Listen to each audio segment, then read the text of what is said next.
Environné de louanges de cœur, gardant de l'éternité. Pourquoi quitter ce palais de bonheur pour un sentier de misère? Parle l'amour, le chemin de ton cœur, offre tous nos prières, reçois l'adoration. Tu es le roi de gloire, notre victoire, digne du Seigneur, Emmanuel.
Tu es le roi de roi.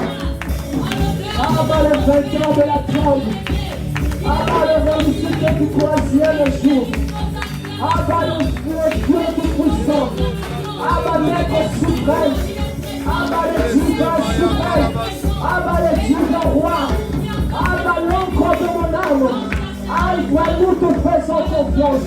Nous célébrons ton nom, Abba Papa. Alléluia. Merci, Seigneur. Merci, Seigneur. Nous allons louer notre Dieu. dieux. Nous allons danser en l'honneur de ces dieux-là. Lui qui nous a encore fait du bien aujourd'hui d'être là dans sa sainte présence. Jésus. Est-ce qu'on peut acclamer pour le roi de rois?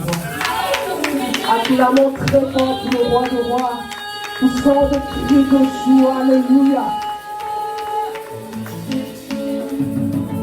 Il est bon de louer Dieu. Il est bon de louer Dieu. Oh, il est bon de louer Dieu. Il est bon de louer. Il est bon de louer. Alléluia. Oh, il est bon de l'aimer Dieu. Jésus, nous célébrons le roi de rois. Nous poussons de cris de joie. Nous acclamons le Seigneur de Seigneurs. Alléluia. Il est merveilleux notre Dieu. Tous ceux qui respirent louent le nom de l'Éternel. Jésus.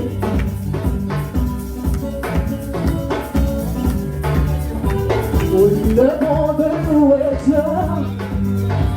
Il est bon de louer Dieu. Alléluia. Il est bon de louer Dieu. Alléluia. Il est bon de Alléluia. Alléluia. Il est bon de lever Dieu. Alléluia. Il est bon de lever Dieu. Alléluia. Il est bon de lever Dieu. Alléluia. Alléluia. Alléluia. La tempête se lèvera. Alléluia. Quand le vent soufflera. Alléluia. Est-ce que tu as besoin de paniquer? Alléluia. Alléluia. Alléluia. Est-ce que tu as besoin de paniquer? Alléluia. Quand tu l'as. Alléluia.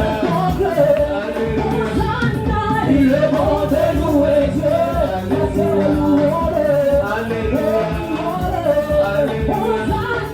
Il est bon de louer Dieu.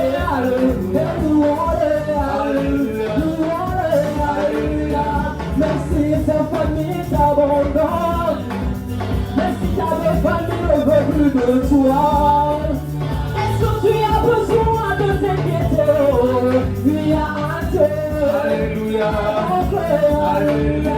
Est-ce que tu as besoin de t'inquiéter? Alléluia. Il est bon de louer Dieu. Alléluia. Hosanna. Il est bon de louer Dieu. Alléluia. Alléluia. Je rappelle à Dieu. Je rappelle à Dieu. Alléluia. Dieu. Alléluia. Dieu. Alléluia. Je rappelle à Dieu. Rappelle à Dieu. Alléluia. Rappelle à Dieu.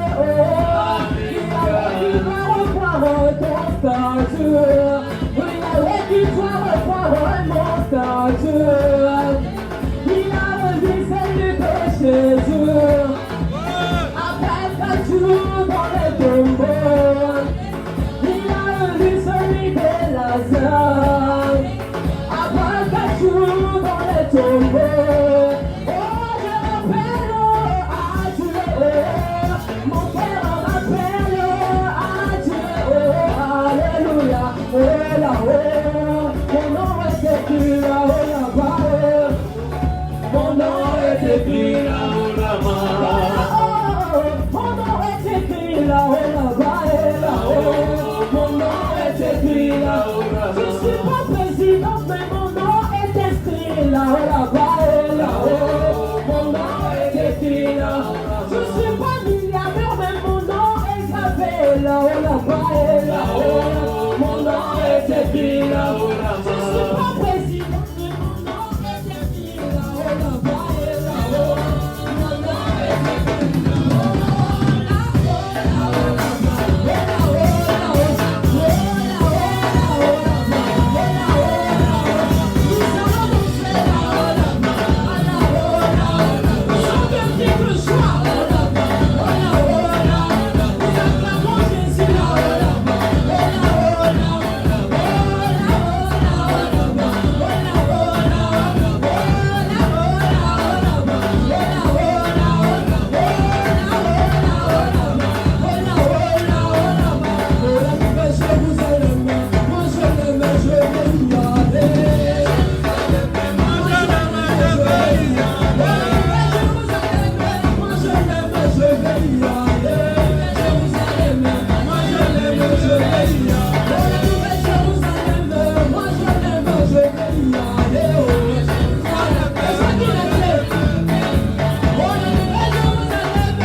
cri de joie pour le roi de rois. Nous dansons pour le racheter. Nasola Camillon la Yotier. Alléluia.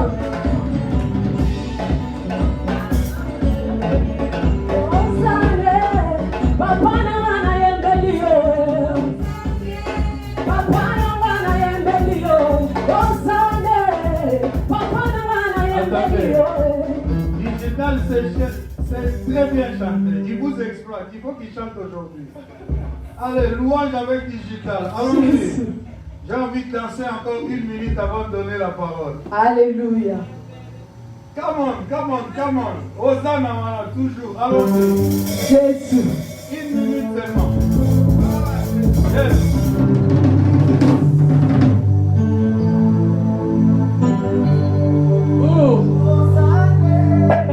Papa nanga na yembeli yo Papa nanga na yembeli yo Ozale papa nanga na yembeli yo Ozale papa nanga na yembeli yo Ozale papa nanga na yembeli yo Ozale papa nanga na yembeli yo Ozale papa nanga na yembeli yo Papa nanga na yembeli yo Ozale papa nanga na yembeli yo Ozale papa nanga na yembeli yo Ozale papa nanga na yembeli yo Sois dans la joie, tu es dans la présence de Dieu. Papa nanga na yembeli yo Papa nanga na yembeli yo Yebozana o Yebozana Yebozana Yebozana Yebozana O Yebozana Tika yeba O tika yeba Yebozana Yebozana O Yebozana Yebozana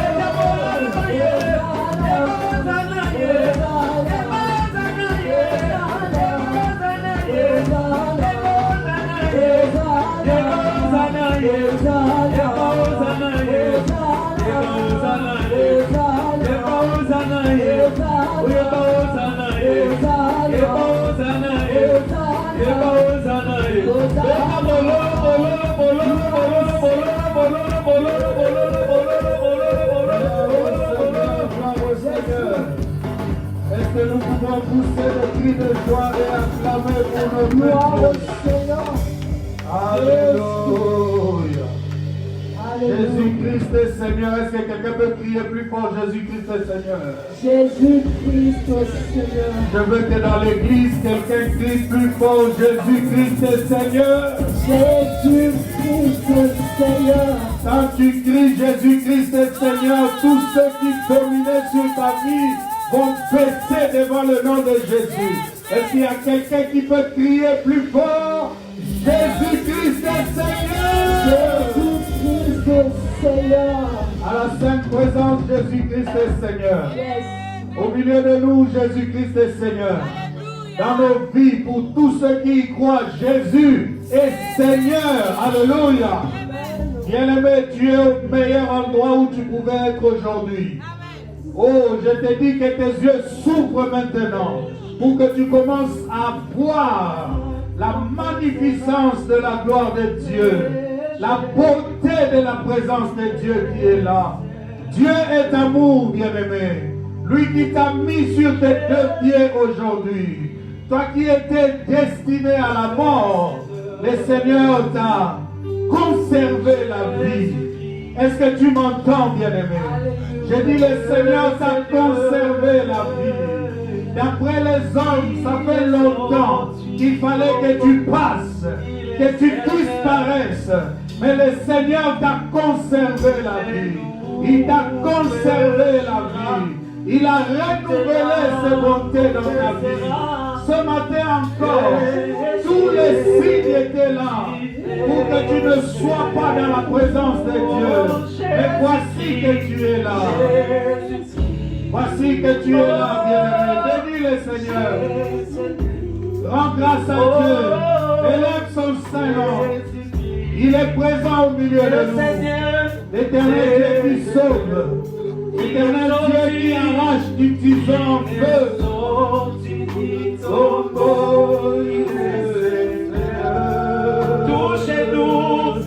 Touchez-nous, le Shiva. Toute langue confessera Jésus. Oh,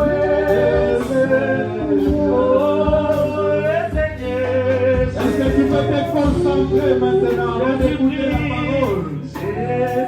Il est sorti, il est Seigneur.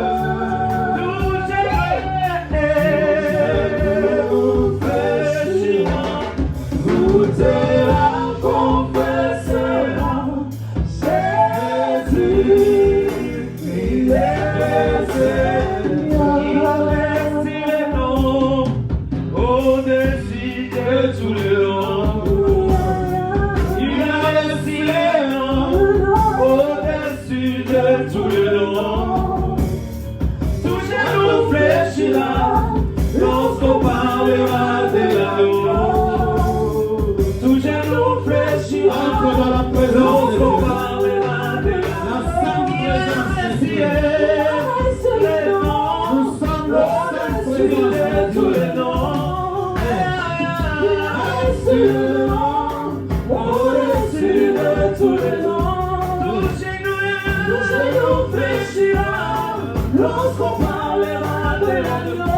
Tout genou fléchira lorsqu'on parlera de l'agneau.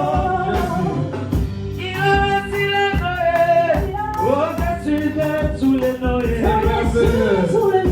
Avec un maillot, la maladie, la commence à recevoir la pensée de Dieu.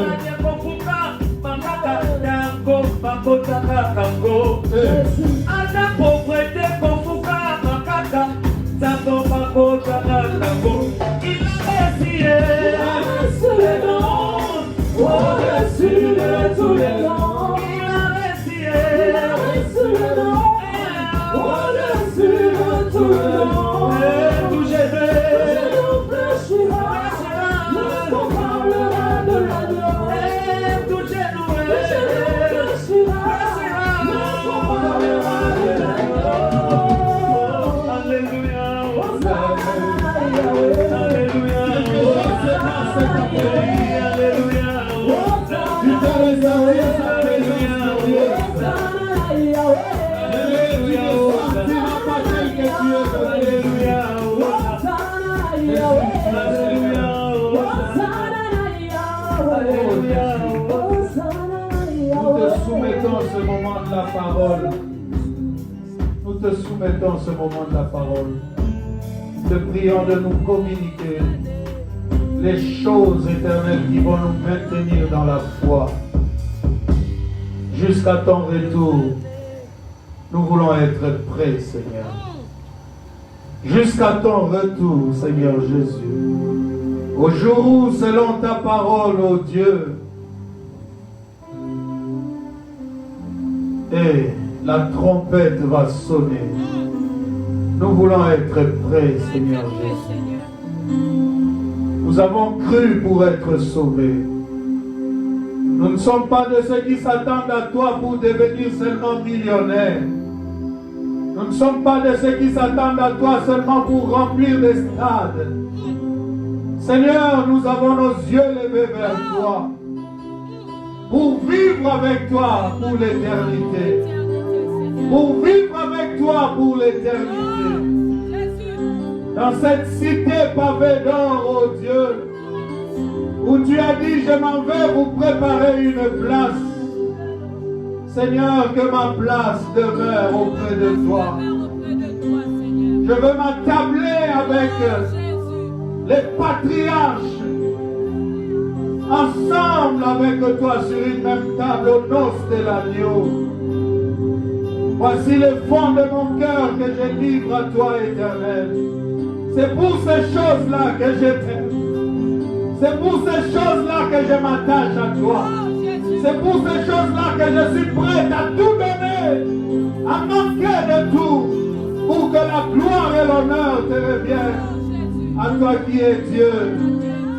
Oh Seigneur, voici le fond de mon cœur que je livre à toi. Je veux vivre avec toi pour toujours. Je veux vivre avec toi pour toujours. Bien-aimé, notre culte s'appelle culte de préparation au retour du Christ. Avant d'écouter la parole, j'aimerais que tu pries. Que tu pries encore. Que Dieu te fasse grâce, que tu sois prêt ce jour-là. Cet après-midi, j'ai une pensée pour tous ceux qui travaillent le dimanche. Je les comprends, mais en même temps, je me dis toujours qu'ils ratent quelque chose au jour du Seigneur. Puisse le Dieu de grâce faire que tous ceux qui sont de la Sainte Présence soient épargnés de cette corvée de dimanche. Qu'ils soient toujours présents dans sa Sainte Présence, en son jour glorieux. Oh Dieu, oh Dieu,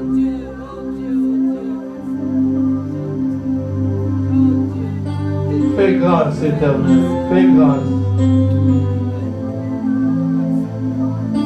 Merci pour ces instants et merci pour ton esprit qui est là. Merci au nom de Jésus. Nous prenons nos Bibles, bien-aimés. Nous prenons nos Bibles, nous allons continuer à exploiter le livre de 1 Samuel. Merci aux musiciens et merci à vous tous, peuple de Dieu, qui êtes là cet après-midi. Le Seigneur qui vous a attiré dans sa sainte présence ne manquera pas de vous bénir. D'ailleurs, il a déjà commencé à vous bénir depuis que nous avons commencé ce culte. Vous savez que le Seigneur est toujours à l'heure. Il vient avant nous tous parce que c'est lui qui nous convoque.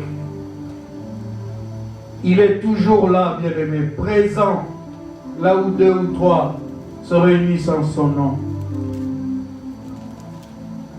Il est toujours là.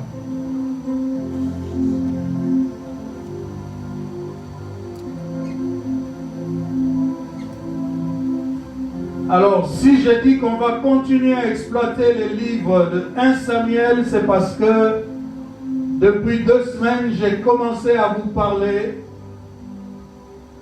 de choses qui concernent ces livres et particulièrement dans la vie de David.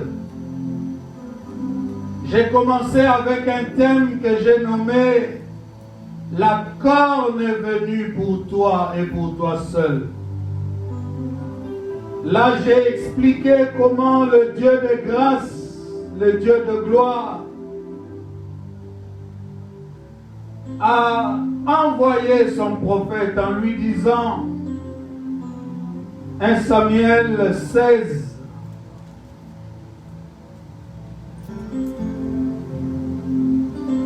verset 1,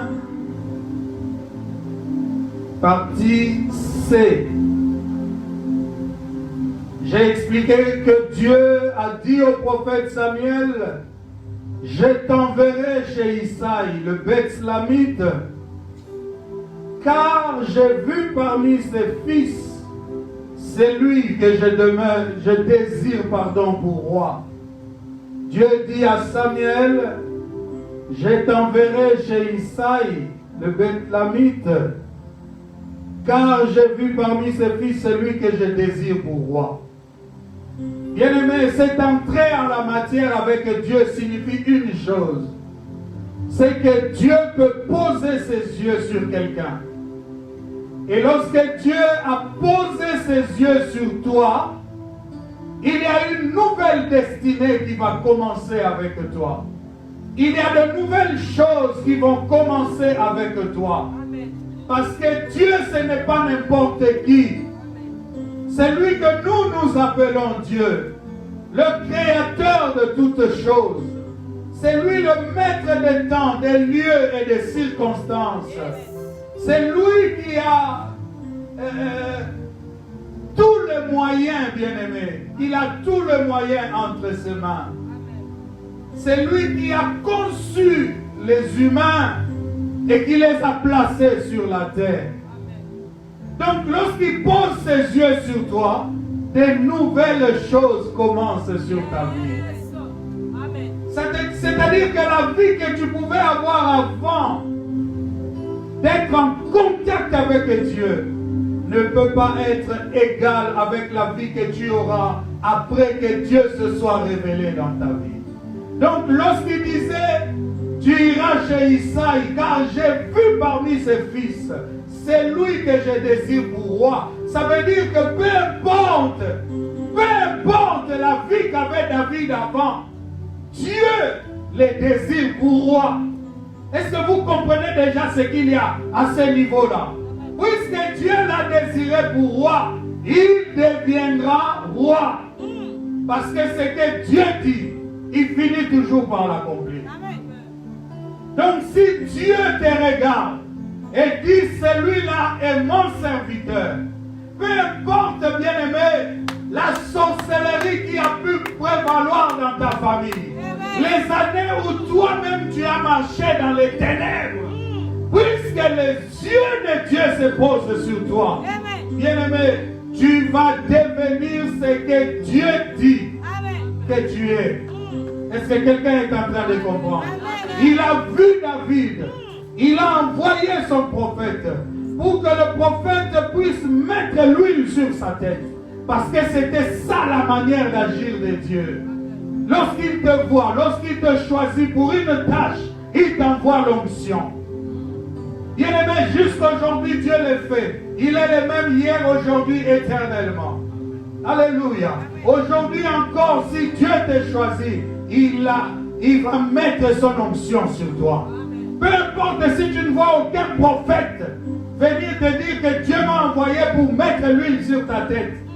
Les choses qui étaient par le passé, des choses essentielles qui devaient se faire physiquement pour que les hommes le voient.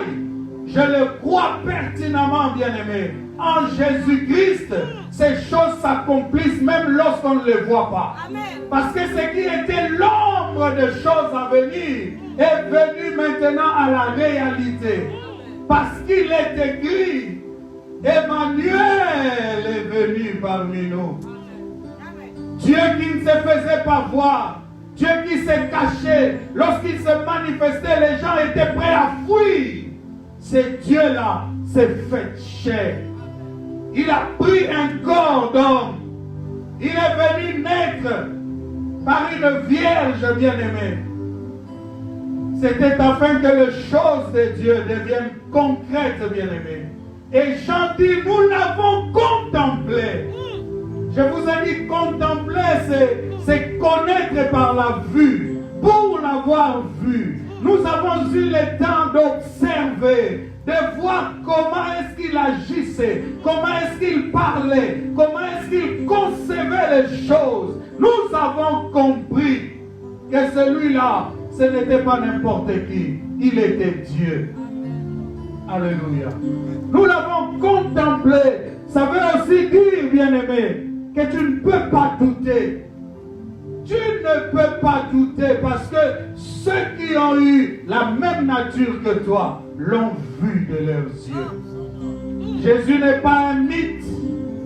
Jésus n'est pas le fait de l'histoire. Ce n'est pas des choses qu'on raconte comme ça sans soubassement.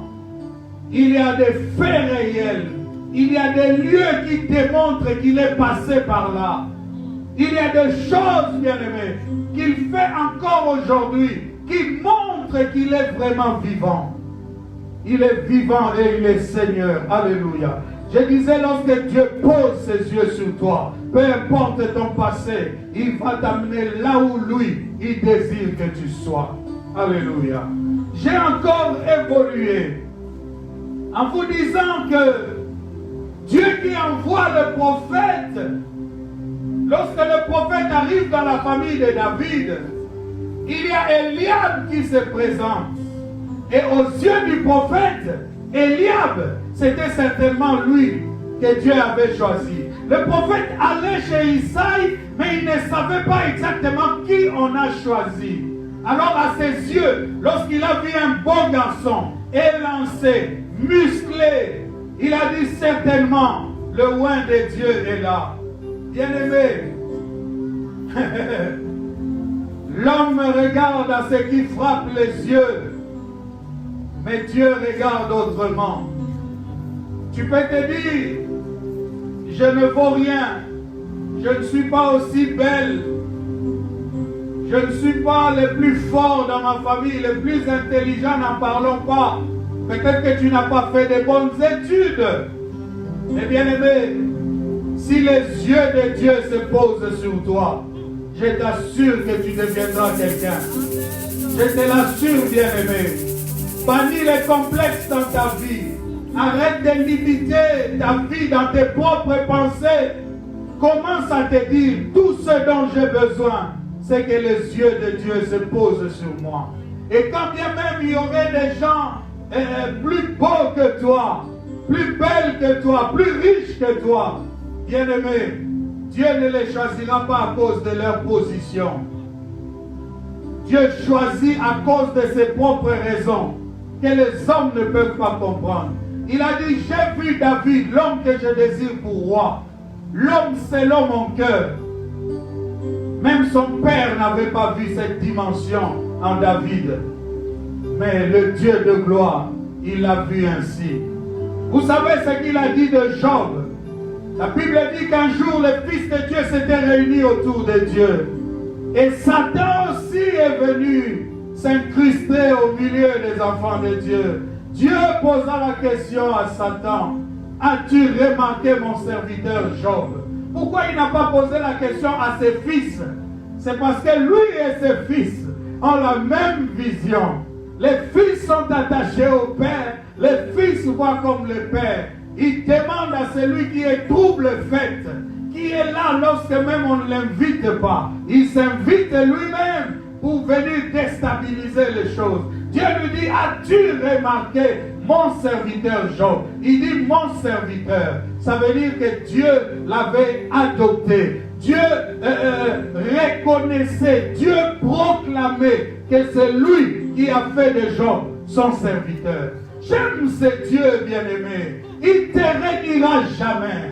Il ne parlera jamais de toi comme s'il t'a croisé seulement au coin d'une rue. Il prendra, bien-aimé, ses responsabilités. Dieu prend toujours ses responsabilités. S'il m'a appelé au ministère, il m'appellera mon serviteur. Il ne m'appellera jamais comme quelqu'un dont il ne connaît pas la source et l'origine.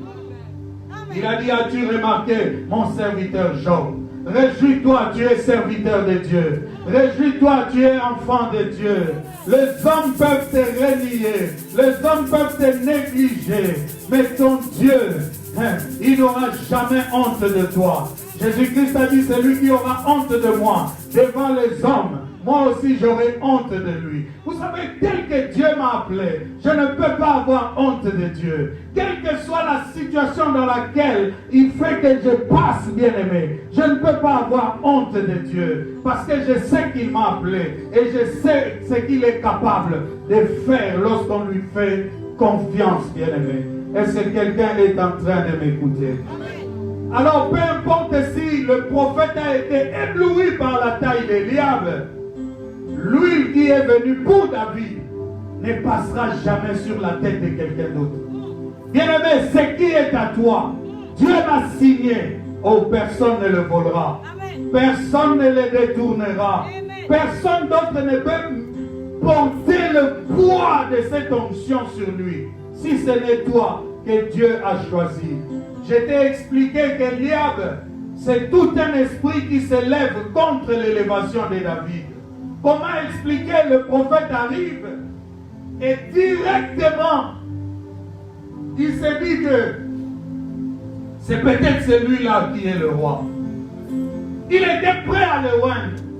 Mais Dieu lui a dit, ne te fie pas à son apparence, je l'ai rejeté. Quand est-ce qu'il avait rejeté Eliab? J'ai déjà expliqué toutes ces choses, bien-aimés. Et aujourd'hui, de quoi je parle dans la progression de cette révélation? Je vais te parler aujourd'hui de ce que plus tu t'approches du trône, le combat va s'accentuer. Le combat va s'intensifier. À 2 pas du trône. Parce que Dieu l'a appelé. Il a dit, je le désire pour roi. Ouais-le parce que c'est lui. Tu comprends? Maintenant, il a l'onction sur lui. Comme Dieu ne ment pas, il faut que David devienne roi. Mais pour qu'il devienne roi, le temps doit le préparer à ça. L'expérience doit être maintenant la force de David pour qu'il règne correctement. C'est comme ça que tu peux te rendre compte que tu as des promesses de Dieu. Il t'a dit des choses, il t'a promis des choses. Tu as la certitude que son onction est sur ta tête. Mais tu passes encore par des chemins escarpés. Tu passes encore, bien-aimé, par des moments difficiles. Tu passes encore, bien-aimé, dans le Seigneur, par des moments compliqués. Le Seigneur est en train de construire une expérience. Et c'est cette expérience-là qui va faire que lorsque tu seras sur le trône, tu pourras t'en sortir correctement. Est-ce que quelqu'un est en train de m'écouter? Ne te plains pas, bien-aimé. Ne te lamente pas de moments difficiles que tu connais. Ne te laisse pas troubler. Le Seigneur est en train de t'amener quelque part. Souvent, il vient, il promet. Je t'ai dit, la promesse, c'est la finalité de ce que Dieu va faire dans ta vie. Et quand il vient, il donne la promesse. Il te permet, dans ton esprit, d'avoir une projection sur la finalité, sur ce qu'il va accomplir. Mais souvent, Dieu ne nous dit pas, avant d'y arriver, qu'est-ce qui va se passer. Souvent, Dieu ne nous dit pas ça. Souvent, Dieu ne nous dit pas ça. Il dit à Joseph, il lui montre des songes. Joseph met ses songes dans son esprit, mais il ne sait pas qu'il va être haï par ses frères. Il ne sait pas que cette haine de ses frères va aller jusqu'au niveau où on va les vendre comme esclaves. Il ne sait pas. C'est ça le parcours que nous avons tous avec Dieu. Il dit, je désire David pour roi. Mais avant que David n'arrive à ce trône-là, le temps va le préparer à être un bon roi. Et l'expérience qu'il va devoir acquérir est nécessaire pour qu'il fasse les choses de Dieu correctement, bien-aimé. Et c'est là où nous disons, avant d'arriver au trône, le combat va s'intensifier. Le combat va augmenter d'intensité. Vous allez remarquer que nulle part dans la parole de Dieu, avant que David ne soit oint, on nous a parlé d'un quelconque conflit dans la maison d'Isaïe. Les choses commencent à se compliquer dans la vie. C'est lorsque Dieu pose ses yeux sur toi. Ou même lorsque Dieu avait déjà ses yeux sur toi et que toi tu n'avais jamais pris conscience, tu peux encore marcher par des chemins, des élucubrations. Mais lorsque tu te remets en Dieu, tu rentres sur la voie correcte de Dieu. les choses vont commencer à se manifester. Jamais on nous a dit qu'Eliab avait eu des tensions avec David. Mais lorsque le prophète est arrivé, le cœur d'Eliab s'est révélé. Ce qui était d'abord des combats en coulisses, vous allez vous rendre compte que ce combat va sortir de la maison d'Isaïe et va devenir public. Quand le prophète est arrivé, David n'était pas là. Il était avec le troupeau de son père en forêt. On a cherché à oindre tout le monde. Dieu a dit, ce ne sont pas eux. Ce ne sont pas eux que j'ai choisis. On demande à Isaïe, sont-ce là tous tes fils? Il dit non, il en reste encore un, le plus petit. Il est avec le troupeau. Dieu dit par le prophète, allez les chercher. Parce que s'il ne vient pas, nous ne partirons pas d'ici. On est allé chercher David. Dès qu'il est arrivé, Dieu a dit au prophète, oins-le, car c'est lui. Et Dieu l'a oint. Le prophète l'a oint. Tout de suite, le cœur d'Eliab n'était plus avec David. Et c'est comme ça que dimanche passé, nous avons vu. Dans 1 Samuel 17, comment est-ce qu'Eliab s'est comporté vis-à-vis de David.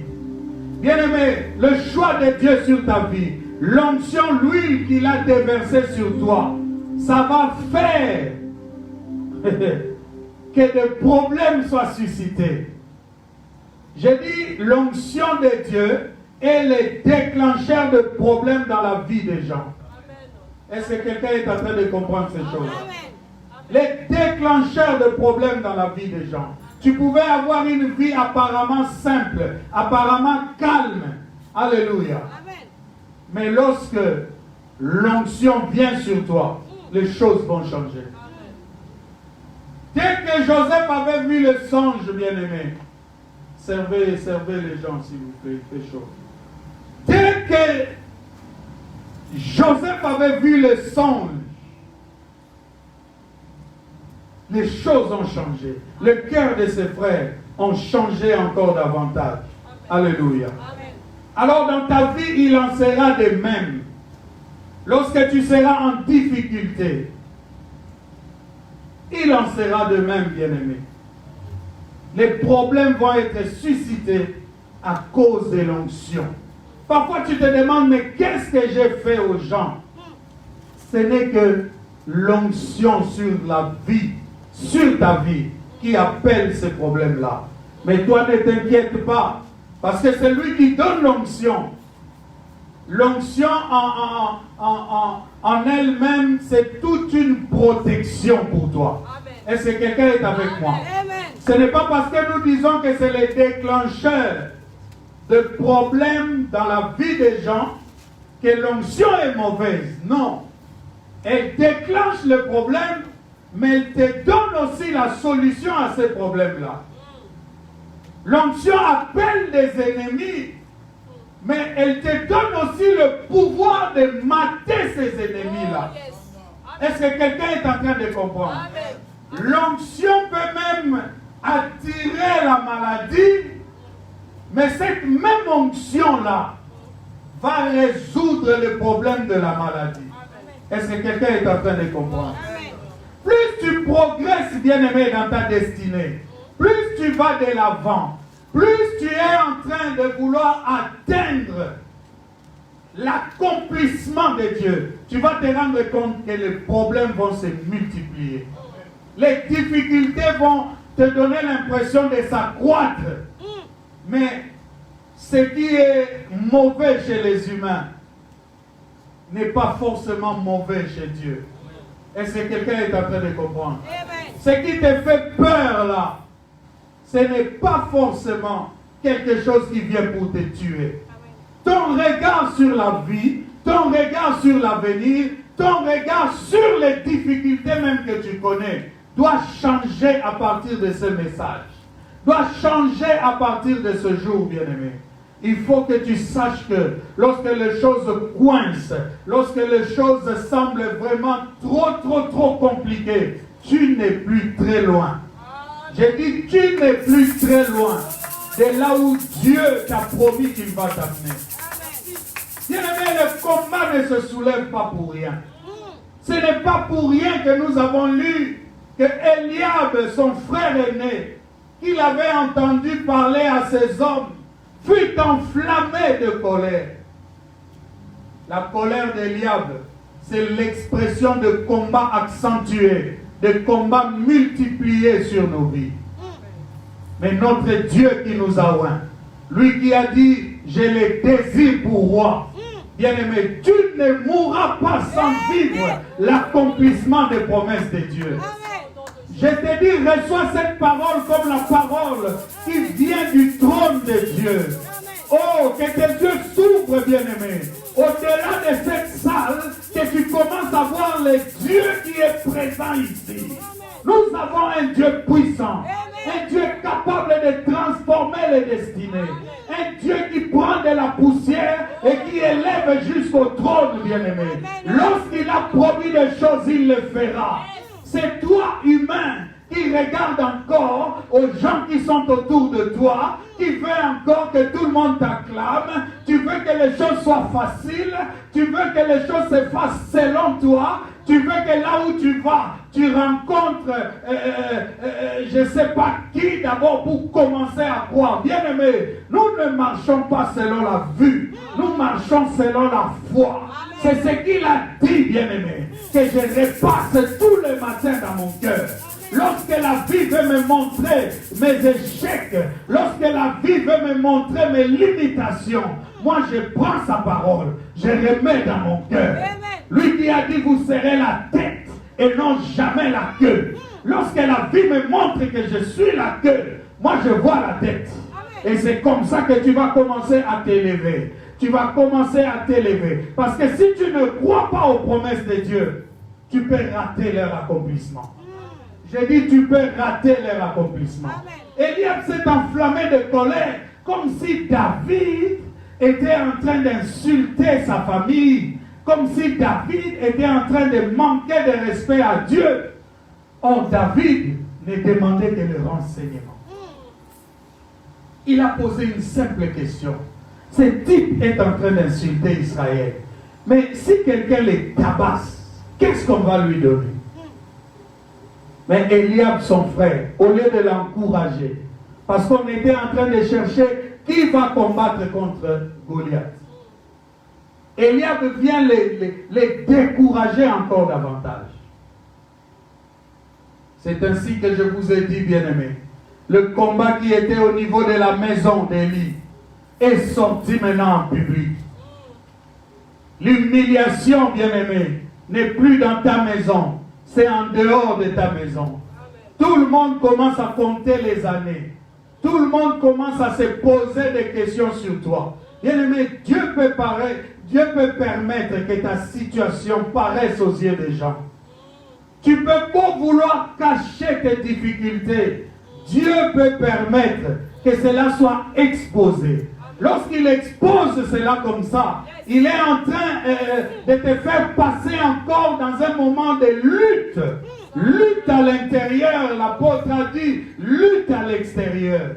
Toi-même tu te poses des questions et à l'extérieur les gens se posent des questions. Le combat est accentué, bien-aimé. Mais c'est parce que tu es à 2 pas du trône. Je te dis en vérité, tu n'es plus très loin de l'accomplissement des promesses de Dieu sur ta vie. Vous savez, lorsqu'une femme est enceinte, les premiers mois peuvent être un peu faciles. Après 3 mois, ça se complique un peu. À un moment, elle n'en peut plus. À un moment, elle est au bord du délire. Quand ce moment-là arrive, elle n'est plus très loin d'accoucher. Et la Bible dit, lorsqu'elle accouche, elle oublie aussitôt ses peines. Elle commence à se réjouir de la bénédiction que Dieu a mise entre ses mains. Bien-aimé, tu te réjouiras. Malgré les difficultés, tu te réjouiras. Il y aura un jour où tu regarderas ta vie tu diras Dieu est fidèle. Il y a un jour, tu regarderas tes enfants, tu diras Dieu est puissant. Parce que cet enfant dont les médecins parlaient, comme d'un enfant sans avenir, toi tu vas voir l'Éternel susciter un avenir dans cet enfant-là. L'enfant qu'on ne comptait pas, qu'on ne calculait pas, bien aimé, tu vas voir le Seigneur en faire quelqu'un d'important.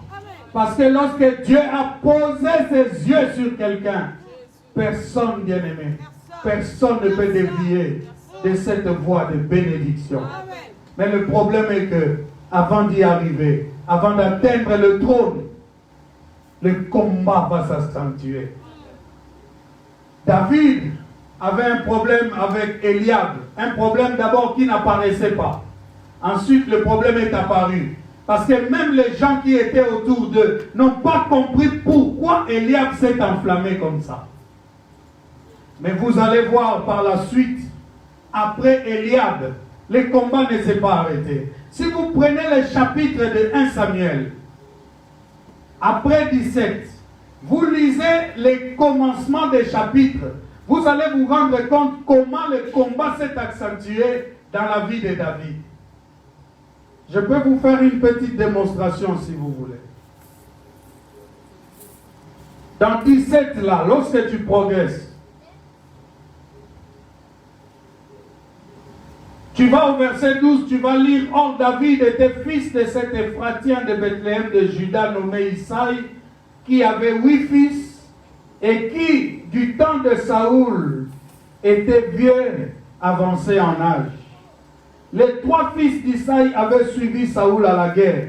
Le premier-né des 3 fils qui étaient partis à la guerre s'appelait Eliab, le second Abinadab et le troisième Shama. David était le plus jeune.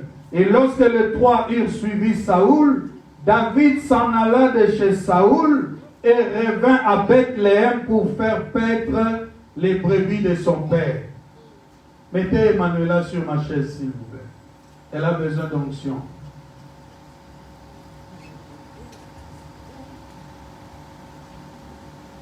Vous allez vous rendre compte que le combat s'est accentué sur David.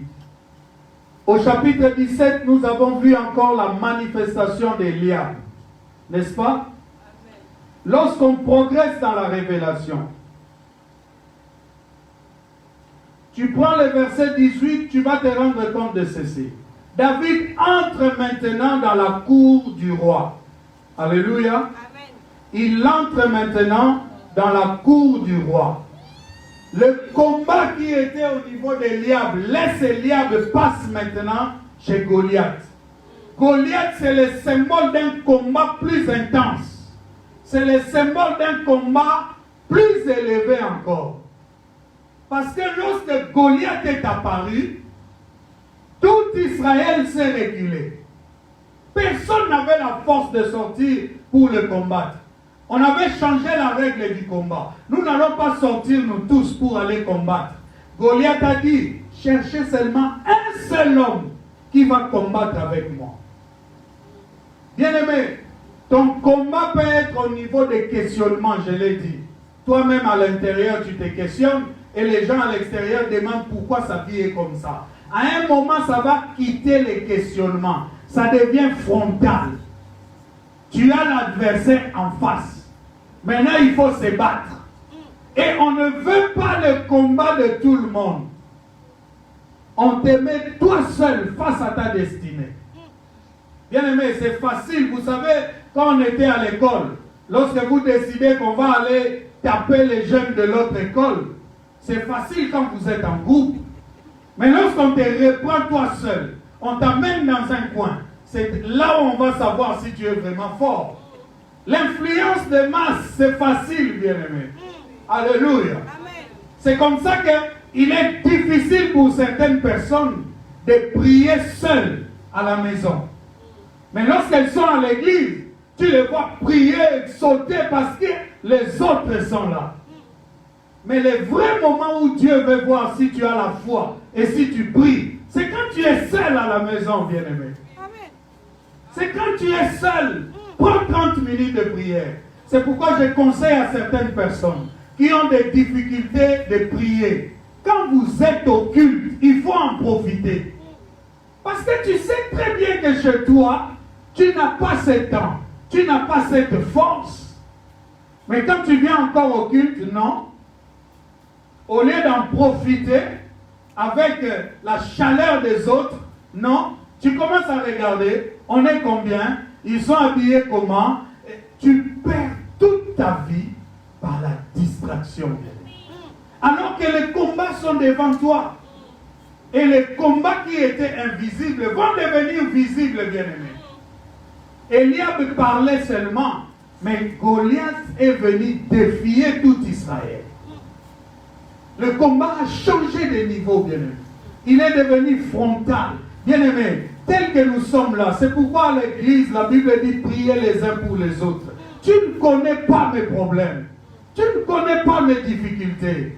Arrête de me chercher dans des histoires accessoires, bien-aimé. Arrête de me chercher dans des histoires accessoires. Il m'a regardé comme ça, il m'a parlé comme ça. Bien-aimé, nous avons des réels problèmes que nous devons résoudre. Des grands combats qui se lèvent au-devant de nous. Et ces combats, plus nous nous approchons du trône, plus ce combat s'accentue. Goliath est sorti. Il fallait maintenant combattre Goliath. Mais pourquoi ça tombe sur David? Rappelle-toi, c'est parce que c'est lui qui doit devenir le roi. C'est parce que ce sont les yeux de Dieu qui se sont posés sur lui. Je t'ai dit, l'onction est le déclencheur des combats pour ta vie. Bien-aimé, en vérité, je te le dis. S'il y a eu des générations de sorciers dans ta famille, Dieu avait préparé les choses pour qu'au travers de toi et de l'onction qu'il va mettre sur toi, tu mettes fin à ces choses-là.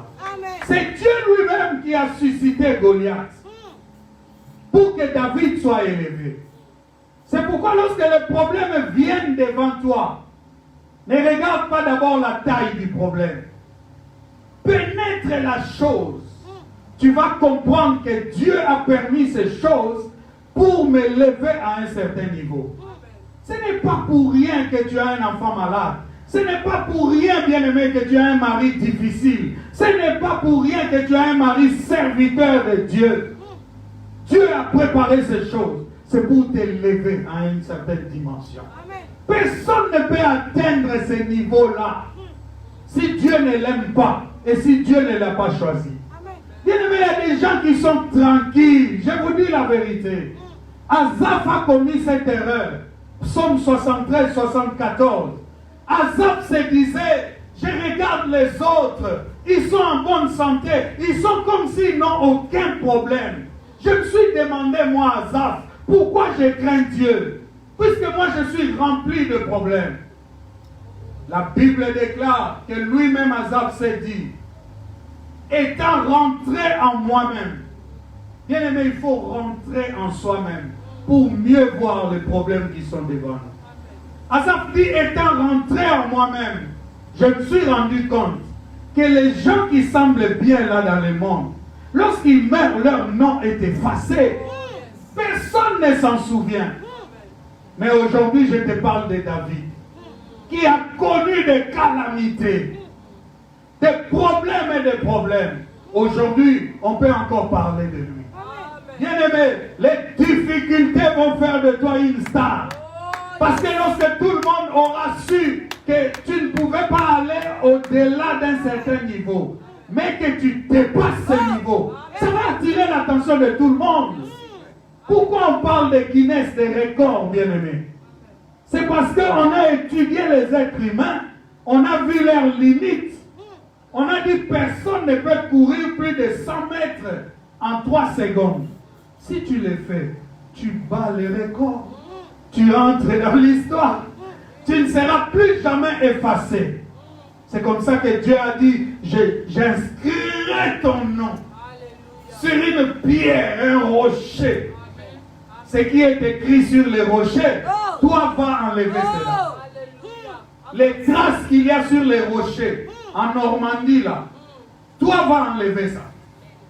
Quand l'eau vient frapper le rocher se creuse.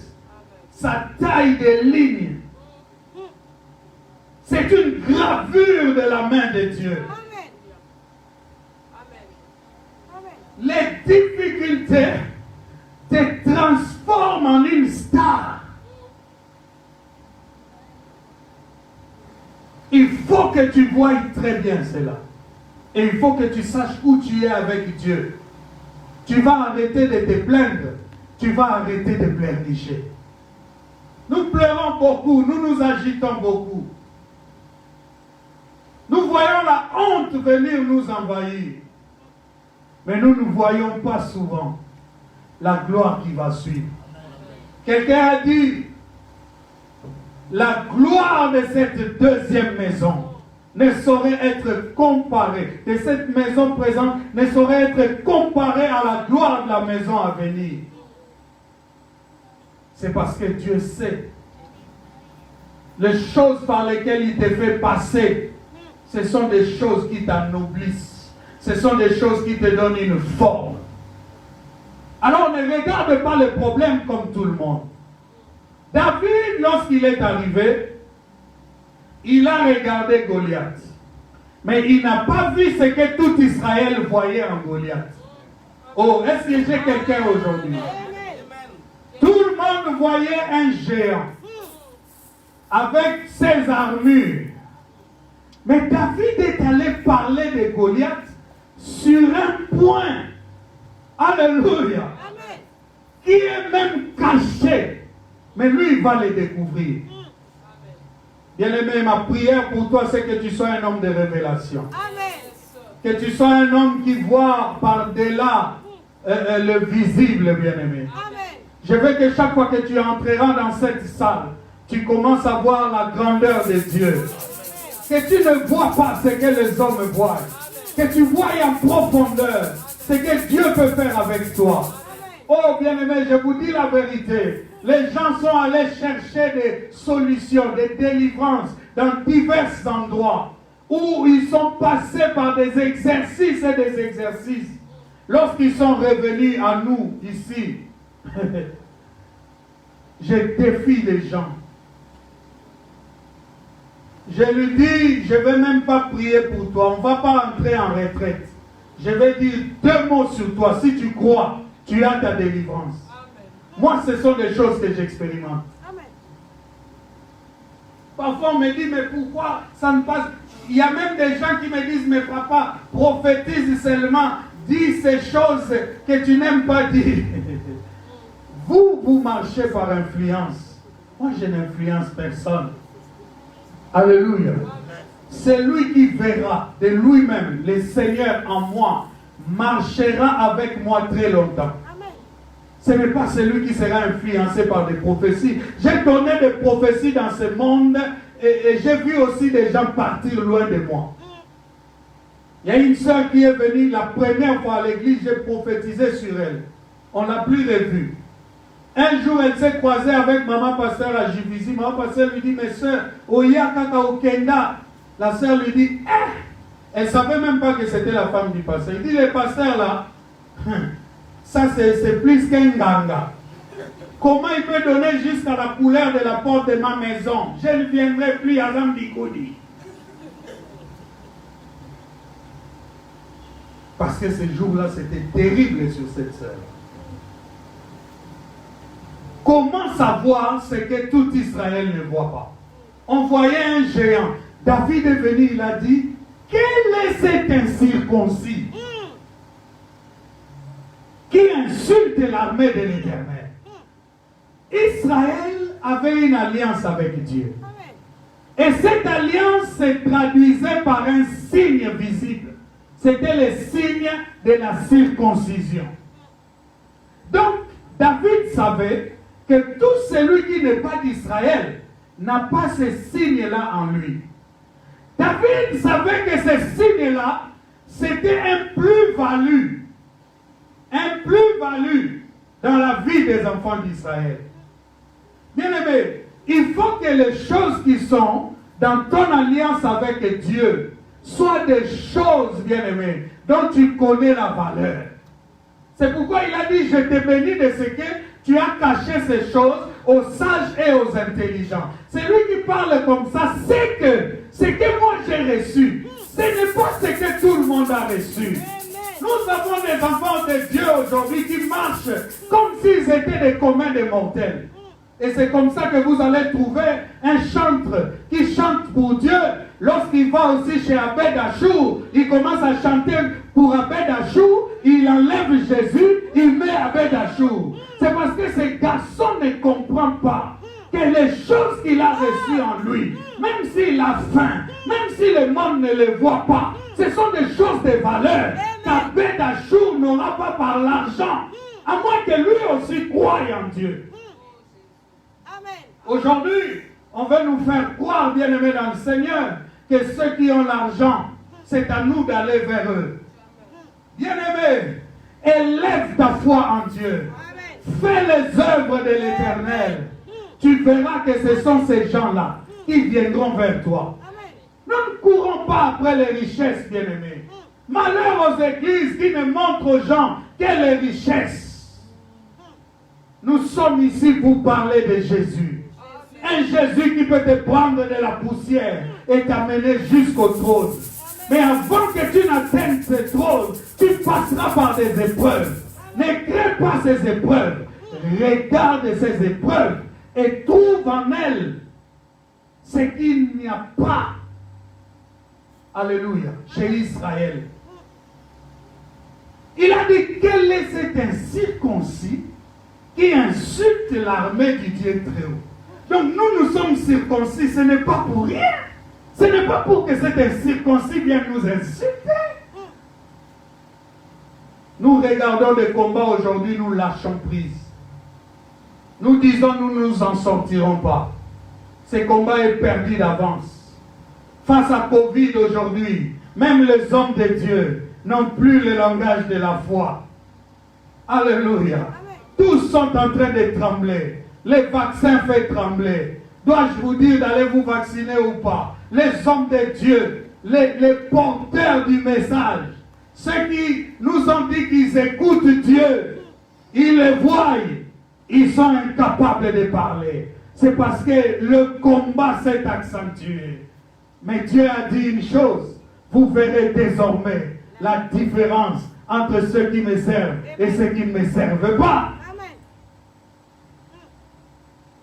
Tu ne parleras pas le langage des hommes. N'appelle pas conjuration ce que ce peuple appelle conjuration. Tout Israël disait Goliath est imbattable. David a dit, quel est cet incirconcis qui insulte l'armée de l'Éternel? David sait que si l'armée de l'Éternel est de ton côté, même si tu ne vois pas cette armée, tu seras gagnant. Amen. Oh, un prophète était menacé par les gens. Et son serviteur commençait à trembler. Le prophète est venu lui dire, ceux qui sont avec nous sont plus nombreux que ceux que tu es en train de voir sur les montagnes. Il faut que tu connaisses ton Dieu. Il faut que tu connaisses l'alliance que tu as avec ces dieux. Il faut que, bien-aimé dans le Seigneur, lorsqu'on parlera des vaccins, que tu saches que l'alliance que j'ai avec Dieu, même si on met les RN messagers dedans, même si on met les plans dedans, l'alliance que j'ai avec Dieu, piqué ici, ça ne fera rien.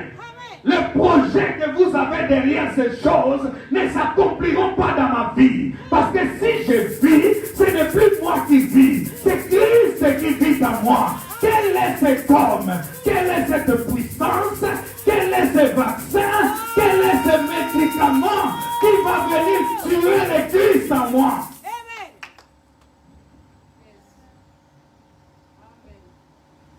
David est allé, passez-moi l'expression, à l'intérieur de Goliath pour voir ce que tout Israël ne voyait pas.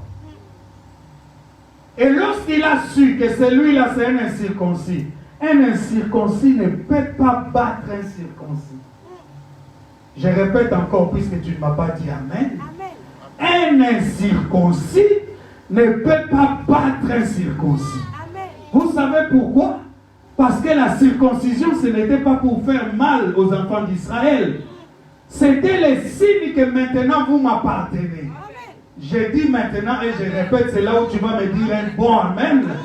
Celui qui appartient à l'Éternel ne peut pas être battu par celui qui n'appartient pas à l'Éternel. David a dit que je sois petit de taille, lui grand de taille.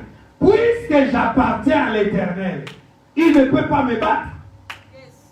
Et comme je t'ai dit, l'expérience, depuis que tu as reçu lui, jusqu'à ce que tu arrives au trône, les difficultés que tu rencontres là te donnent une expérience. Et je t'ai expliqué que cette expérience-là est nécessaire, selon Dieu, pour que tu fasses les choses avec gloire. Amen. Amen. David s'est souvenu, mais non. Est-ce que ce type de Goliath peut être plus fort que le lion? Expérience. Est-ce que Goliath peut être plus fort que l'ours? Expérience. Bien-aimé, un jour, un combat sera suscité dans ta vie, mais tu vas te souvenir qu'un jour je suis tombé dans le fleuve, là où il y avait de forts courants. La force de Dieu a fait que je remonte sur le bateau. Alors lorsqu'un problème viendra devant toi, tu regarderas cette expérience-là et tu diras, jamais je ne partirai ici. Bien-aimé, il y a des gens comme ça, même le diable sait que lui, même si j'amène une belle femme chez frère Didier, il ne tombera pas. Même le diable le sait.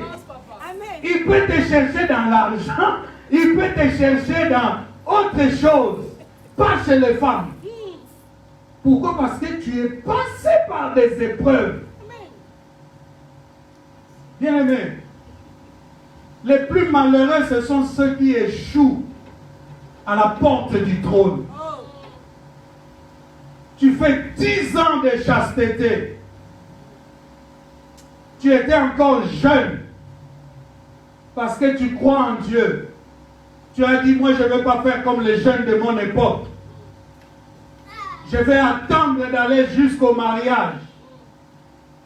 Et un jour tu grandis, tu deviens un homme, tu commences à t'organiser, tu as une fiancée. C'est là où tu viens tomber. Tu es le plus malheureux des frères. Entre dans le mariage avec cette chasteté. Et tu verras ce que le Seigneur va faire pour toi. Joseph a regardé la femme de Potiphar. Je vous ai toujours dit, les femmes de Potiphar là, ce sont des femmes qui ont des ongles comme des éperviers. Des femmes qui, c'est comme si elles marchaient sur ses doigts. Ses orteils quoi. Joseph l'a regardé, il a dit la beauté des choses que Dieu me réserve. Je ne peux pas les perdre à cause de toi. Lorsque tu as pris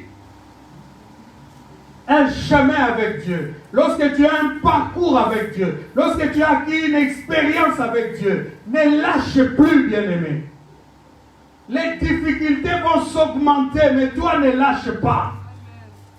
N'accepte pas que là où hier tu refusais même l'argent, parce qu'on voulait te pousser à des fausses prophéties. Aujourd'hui que tu as 30 ans de ministère, tu as toujours marché dans l'intégrité. C'est après 30 ans de ministère que tu vas voir un vieux papa commencer à se compromettre dans la prophétie. Je préfère mourir pauvre avec cette intégrité-là. Oh, il faut arrêter de tomber comme des petits enfants bien-aimés. Parce que nous sommes à 2 pas de la gloire. Nous sommes la sainte présence de Dieu. La gloire de Dieu se manifestera. Ce que Dieu a promis, il le fera. Il a dit, j'enverrai des masses et des foules. Nous verrons ces foules venir. Mais elles ne viendront pas parce que nous avons donné de fausses prophéties. Elles ne viendront pas parce que nous avons suivi des gens derrière. Il y a des pasteurs à genoux devant les fidèles pour qu'ils restent là, pour qu'ils continuent à les nourrir. Mais ces gens ont oublié que dans la parole qu'ils lisent, les corbeaux même ont nourri des gens. Le corbeau, c'est le symbole de ce qui vient d'un endroit que tu ne connais pas. Il était dans le rocher.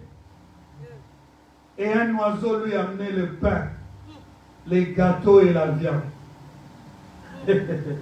Pourquoi? Parce qu'il avait confiance en Dieu. Parce que les yeux de Dieu étaient sur lui. Parce que l'huile de Dieu était sur sa tête. Bien-aimé, commence à regarder le problème autrement. Même si ça s'intensifie, regarde-le autrement.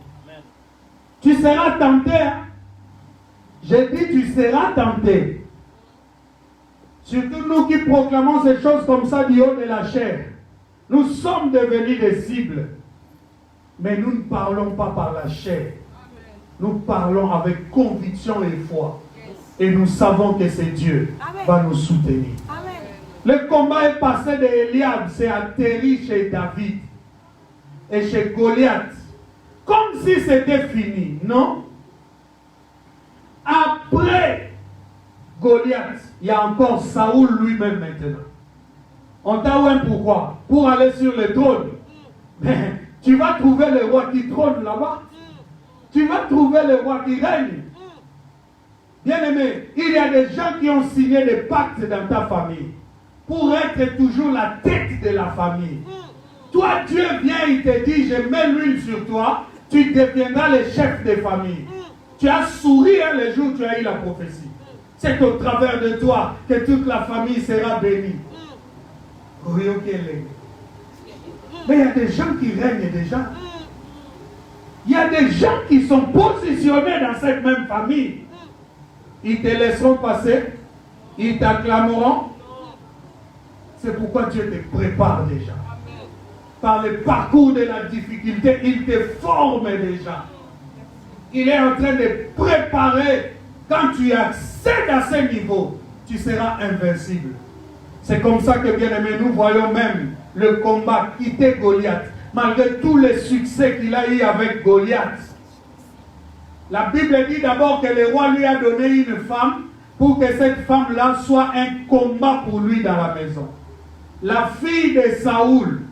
Saoul a dit, je vais lui donner la plus mauvaise de mes filles pour qu'à la maison. Le diable sait, bien-aimé, que quand tu es mal marié, hein, même le ciel est là, tu vas entrer avec des bonnes blessures, des cicatrices. Les combats, ça va rentrer dans les foyers, dans la vie des enfants, avant même que tu n'accèdes au trône. Si nous marchons dans la chair, nous ne combattons pas selon la chair. Car nous n'avons pas à lutter contre. La chair et les sangs. Mais nous luttons contre des dominations. Daniel a prié, la chose était bloquée là-haut. Parce que là-haut, il y a des entités qui empêchent que les choses descendent jusqu'à toi. Et toi, lorsque tu pries, tu crois que c'est de la blague. Quand tu es à l'église, tu crois que tu viens passer le temps à regarder les autres. Il y a un réel combat. Et peu importe si tu n'en prends pas conscience, si le temps arrive où tu dois monter, le combat va s'accentuer. Mieux vaudrait pour toi que tu sois préparé. Le combat a quitté ce niveau-là. Il est allé jusqu'au niveau du roi lui-même. C'est le roi maintenant qui cherchait à tuer David. Mais je t'ai dit, l'onction est à la fois le déclencheur de combat, mais elle est aussi la protection dans le combat. Saoul a commencé à chercher à tuer David. Pourquoi? Parce que les femmes ont chanté pour David. Bien, mais tu n'es même pas encore sur le trône. Mais les gens te cherchent des problèmes comme si tu étais déjà sur le trône. Les gens qui ont 30 ans de ministère vont scruter ton église tous les dimanches pour voir où tu en es. Comme si on peut vous comparer. Laissez-nous un peu de temps. Laissez-nous souffrir ces choses. Laissez-nous nous battre, acquérir une expérience.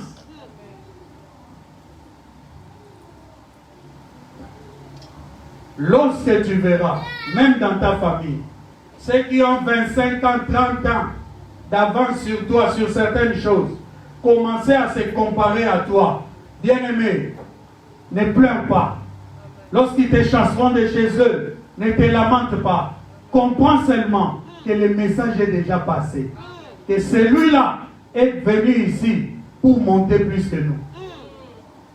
Eliab a dit, qu'est-ce que tu fais ici? Qu'est-ce que tu es venu chercher ici? Pourquoi il dit ici? Parce que c'était le lieu d'élévation de David. Bien-aimé, tu seras là où l'Esprit de Dieu te conduira. Parce que c'est là où l'élévation va être. Saoul a cherché de toutes les manières à tuer David. Mais vous allez voir que l'expérience de David, bien-aimé, ne néglige pas l'expérience. Ne fuis pas des problèmes. Ne cherche pas de déviations, de solutions alternatives. Reste là où Dieu veut que tu sois. Tu as l'impression qu'en ce temps-là, vraiment, il faut que tu souffres. Ne force pas. Tu sais, quand tu passes des moments difficiles, tu forces la poudre. Hein? Même la poudre ne s'attache plus à la peau. Hein? Plus aux autres maquillage, plus tu vas expliquer le problème.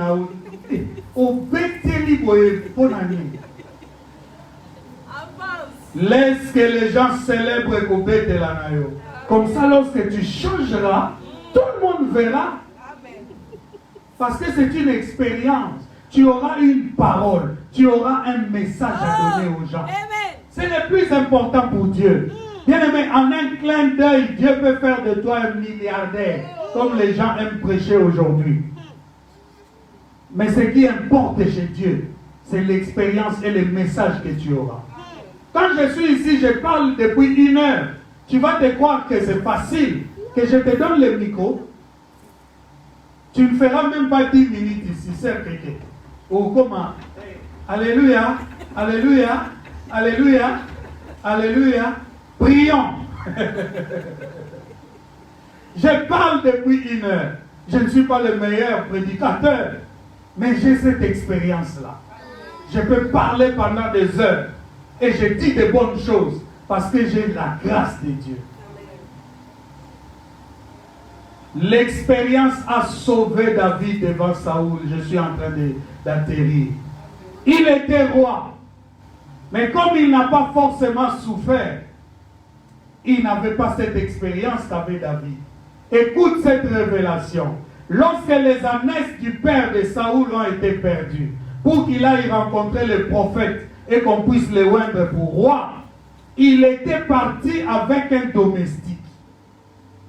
C'est le domestique même qui avait l'expérience du territoire, qui lui a dit, dans cette contrée, à Rama, il y a un prophète. Allons le voir. J'ai même un présent. Vous comprenez cela? Lui, le fils du patron, il ne connaissait pas cette affaire des voyants. Donc, il ne pouvait pas prendre la précaution d'avoir une offrande. Mais les domestiques, bien-aimés, réjouissez-vous de la révélation. Nous ne sommes pas n'importe qui. Vous pouvez me rabaisser dans votre esprit, dans vos paroles, devant moi. Je ne suis pas n'importe qui. Vous me mettrez devant Macron, je serai ce serviteur de Dieu. Vous me mettez devant n'importe quel chef de la terre, je lui parlerai selon la révélation de Dieu. Je sais en qui j'ai cru. Saoul n'avait aucune expérience de ces choses. C'est le domestique qui l'a sauvé, qui l'a amené vers le prophète. Et là, le prophète l'a oint. Quand il a été oint, sa vie a changé. Mais David, à cause du fait qu'on le poursuivait toujours par ses ennemis, il a fini par connaître tous les rochers d'Israël. Toutes les montagnes où se cacher. C'est comme ça que toute une armée le suivait. Hein? Toute une armée le pourchassait. Mais personne n'arrivait à le trouver. Parce qu'il avait une expérience plus que l'armée. Tu sais où est-ce qu'il a eu cette expérience-là? Lorsqu'il a fait confiance en Dieu pour tuer Goliath. C'est toute la force de l'armée d'Israël qui est venue se reposer dans les bras de David. La pierre qui a quitté la lance de David.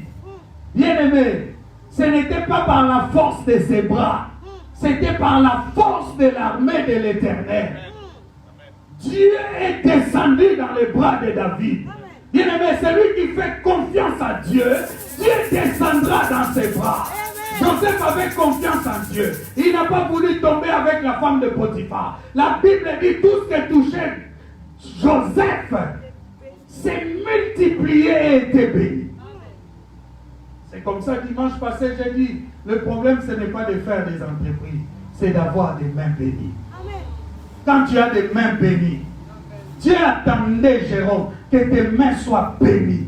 Maintenant, commence à faire des choses. Maintenant, touche des choses. Maintenant, fais des projets. Si ces projets-là ne s'accomplissent pas, viens me voir. Parce que maintenant, je sais que cette onction est sur toi.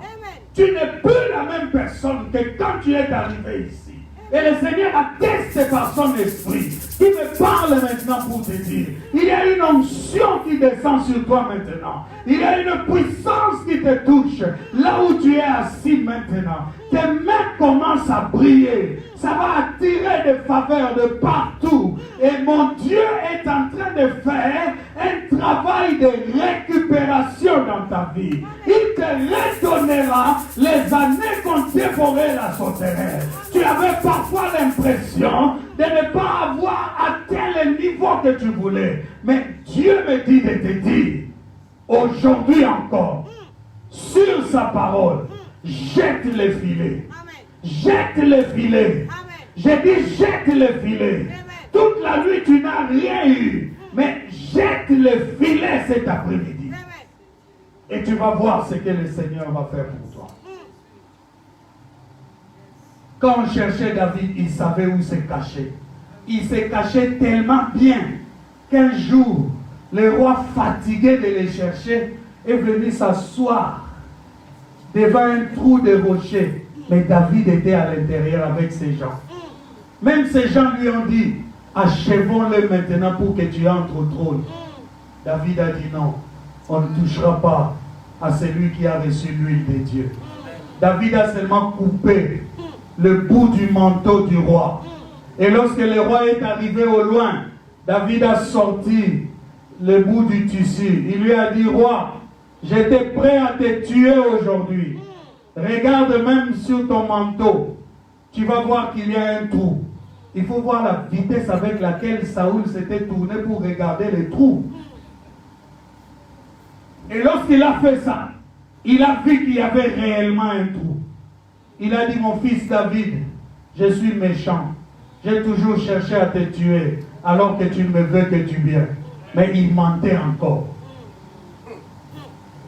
L'expérience a sauvé David. Les combats vont s'accentuer. Mais chaque étape que tu passes est une étape qui te donne de l'expérience. Alors ne regarde plus le problème comme quelque chose qui doit te faire pleurer tous les jours. Ne pleure plus. Essuie tes larmes. Dis-toi que ce que je suis en train de vivre ici me donne l'expérience. Et quand je serai sur mon trône, je ne ferai plus ces erreurs. Que Dieu vous bénisse. Que Dieu bénisse sa parole. Que Dieu bénisse ses enfants. Que Dieu bénisse ceux qui l'aiment. Que le Seigneur de gloire bénisse ceux qui l'aiment. Commence à prier le Seigneur bien-aimé. Commence à élever ta voix. Dis à Dieu, malgré l'intensité de combat, je sais que j'aurai la victoire. Je sais que je suis plus que vainqueur par Jésus qui m'a aimé. Je sais, Seigneur mon Dieu, je sais que je vivrai, que je ne mourrai pas et que je raconterai les œuvres de l'Éternel. Après la parole, on prie, bien-aimé. Après la parole, on n'arrange pas les sacs, on prie, bien-aimé.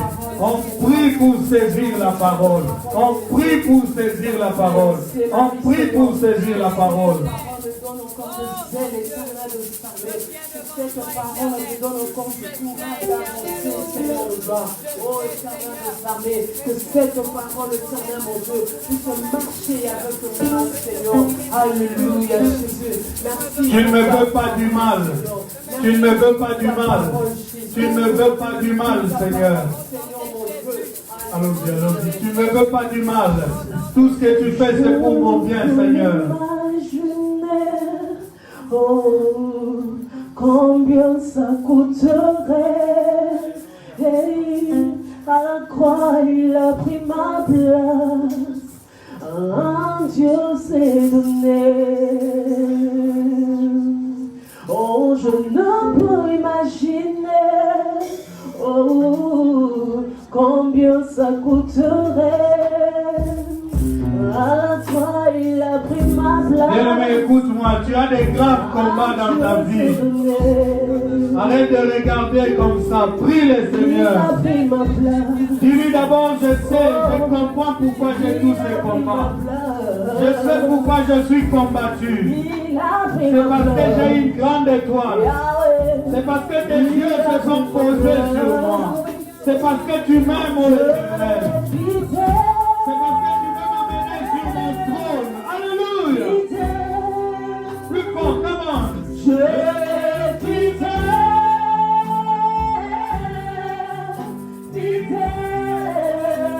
Mon Jésus est fidèle. Mon Jésus est fidèle.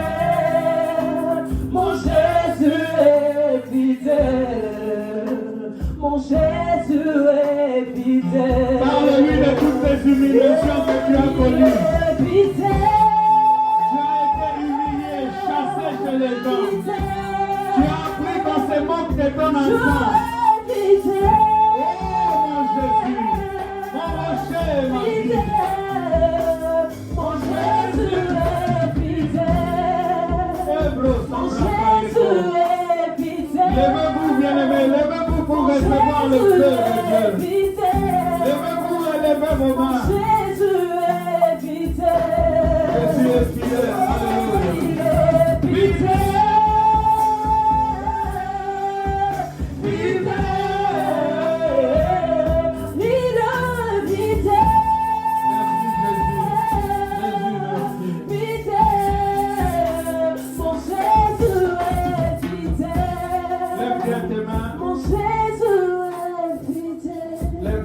Nous sommes à la fin. Que la grâce de Dieu, depuis le jour où Dieu a posé ses yeux sur toi, ou que tu as reçu Jésus-Christ comme Seigneur et Sauveur, puisse maintenant faire que tu atteignes ce trône. Au nom de Jésus, que toute cette expérience que tu es en train d'acquérir puisse te servir puissamment. Maintenant que tu es à 2 pas de ce trône, le combat s'est intensifié. Mais sache que la même onction qui déclenche le combat est la même onction qui te protégera dans ce combat, qui fera de toi un victorieux pour toujours. Oui, tu ne mourras pas. Non, tu ne mourras pas. Tu vivras et tu raconteras les œuvres de l'Éternel. Que l'onction de Dieu, sa puissance et sa majesté divine vous couvrent tout le jour de votre vie, au nom de Jésus-Christ de Nazareth. Amen. Que Dieu vous bénisse.